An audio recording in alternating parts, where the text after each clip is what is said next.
Hello, hello, hello. My name is Glennceria, and welcome to Glennceria Loving Hands, where I make my handmade artisan soaps and luxurious skincare treats.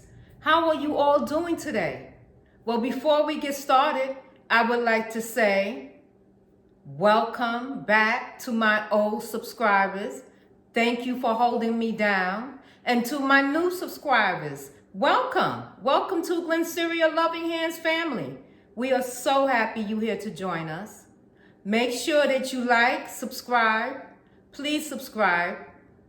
A lot of you are watching my videos, but I also need you to hit that button. Hit that red spot that says subscribe, okay?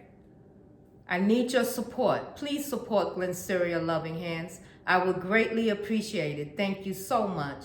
And comment down below. Tell me what would you like for me to do for you, okay? I'm here to service you. I'm here to help you. I'm here to give you my skills and my knowledge. So, in saying that, let's get started.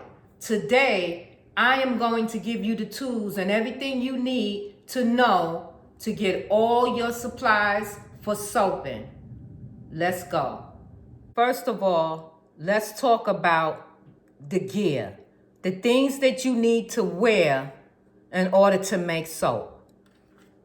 It's very important that you have goggles to put on your eyes. You do not want lye spilling and popping up. Gloves. Also, very important, long gloves. The longer the better. Talking about long, you have to make sure that you wear long sleeves to make sure that your skin is protected. A hairnet or scarf is to go onto your hair as well. You don't want hair particles, any of that. Your pets should be out. Children should be away from the kitchen. You should have air ventilation. That means your windows should be open when you're working with lye. And be closed shoes. Please do not wear open-toe shoes when making soap. God forbid if the lye was to spill the whole bowl on you. You have to make sure you are protected. Okay? So goggles, gloves, long sleeves, hairnet, closed shoes. The next thing, when making soap, it's a lot of math and formula going on that you have to plan. So you need a scale. You need a scale in order to measure out all of your ingredients. Whether you're measuring it out in grams or you're measuring it out in ounces, you need a scale that you can tear out, okay? Other things that you need are heat-resistant glass containers, measuring cups or bowls like this big one that I use, double wall, plastic. I can actually put my lye in here because this is double wall. It's very heavy and double wall. I don't have to worry about that.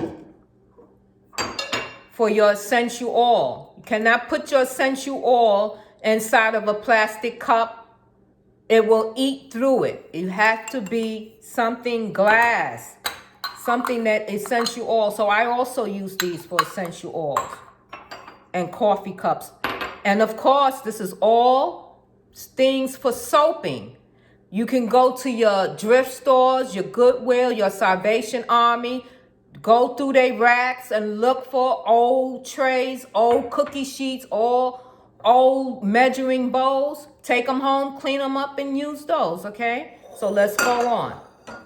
We have our mold, and we're going to go more in depth. We're going to do a whole video on molds, soaping molds. But for today, we're going to talk about the loaf mold. So this is a loaf mold, silicone. Okay, so let's take this out. See that? So that's the basket that it sits in. And this is the silicone mold itself.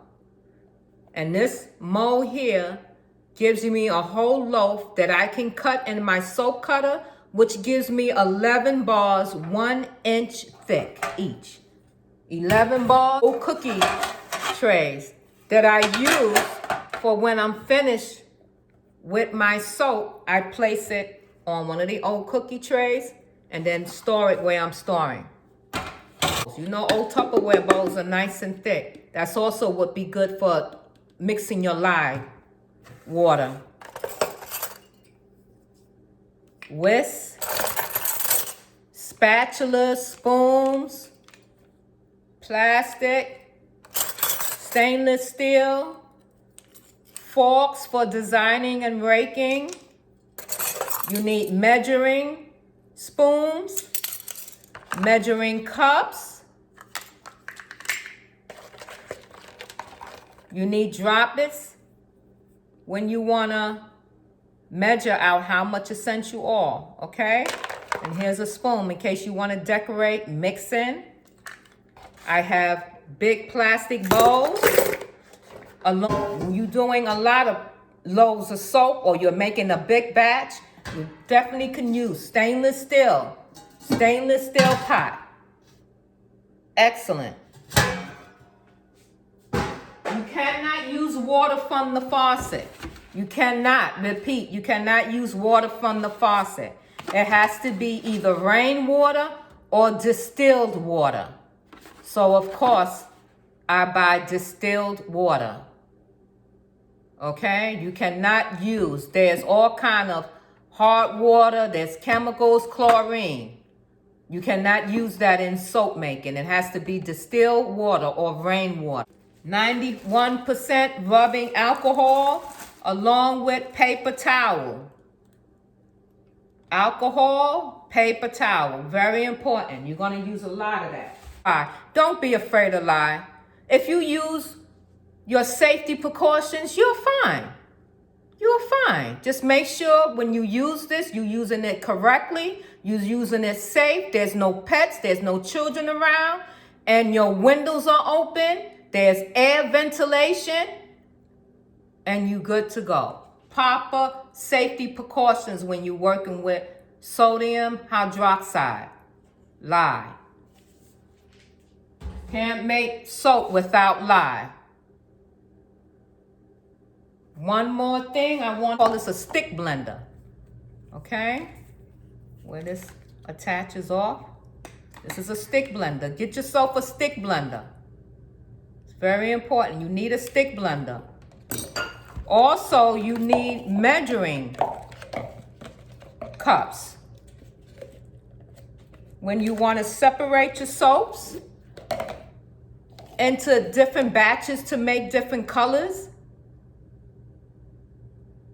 or you want to do some kind of different design, you need measuring cups, okay? These are spout easy, so they give you the longer spout, so you can be precise in whatever you're trying to do. Make sure that you like this video, share it with your friends, co-workers, and family, and please subscribe. Hit the notification bell when you know that I'm uploading a video. Monday, Wednesdays, and Fridays, Glennceria Loving Hands uploads all new videos.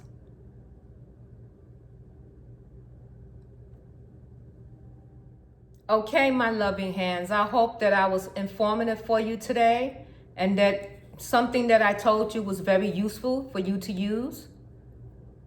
I see you in the next video, but before I go, you know I love you always. Mwah. From Glennceria Loving Hands, and I see you in my next video. Have a great day, and I'll see you soon. Bye for now.